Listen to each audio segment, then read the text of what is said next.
এই যে আমরা ওটা শুরু করলাম কংলাক পাহাড়ে।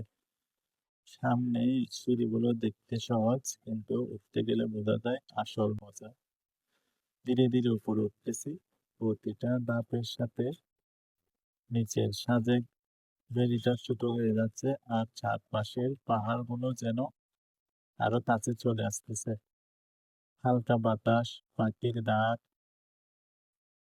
পুরো পরিবেশটা একদম অন্যরকম শান্তির।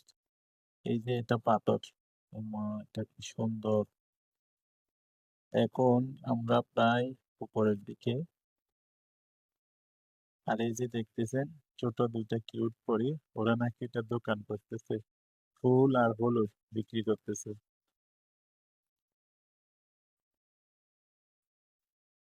এখান থেকে ভিউটা দেখেন, জাস্ট ওয়াও।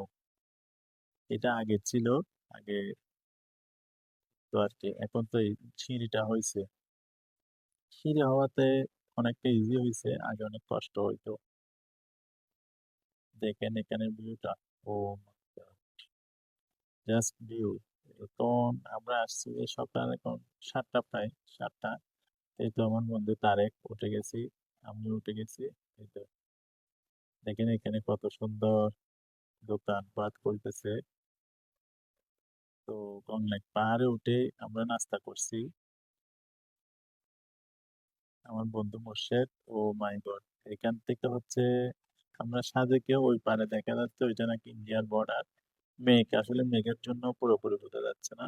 তারপরেও এখানে যতটুকু আইডিয়া করা যাচ্ছে আর কি, দোকানগুলো করছে অনেক সুন্দর। তবে এখানে বাতাসটা আমার কাছে মনে হয়েছে, আমরা তো এমনি হিসাব অনুযায়ী মনে হয় 1800 ফুট উপরে।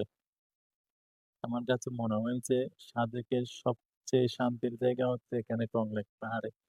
ও মাই গড, এই তারেক দেখতেছে, মুর্শিদও দেখতেছে, ও মাই গড, এখানে ভয় লাগতেছে নিচে তাকাইতে। ও মাই গড, এত উপরে আমরা। দেখেন ভিউটা, সাজেকের আসলে শান্তির জায়গা হচ্ছে এখানেই, আমি যতটুকু অনুভব করছি। এত শান্তি, এত বাতাসটা এত নিরিবিলি, এত মনোরম লাগছে আমার কাছে। এটা আসলে বলে বোঝানো যাবে না, যে যারা আসছে তারা বুঝতে পারবে। এটা এখন নেমে যাচ্ছি, নামার পথে সিঁড়িটা দেখে।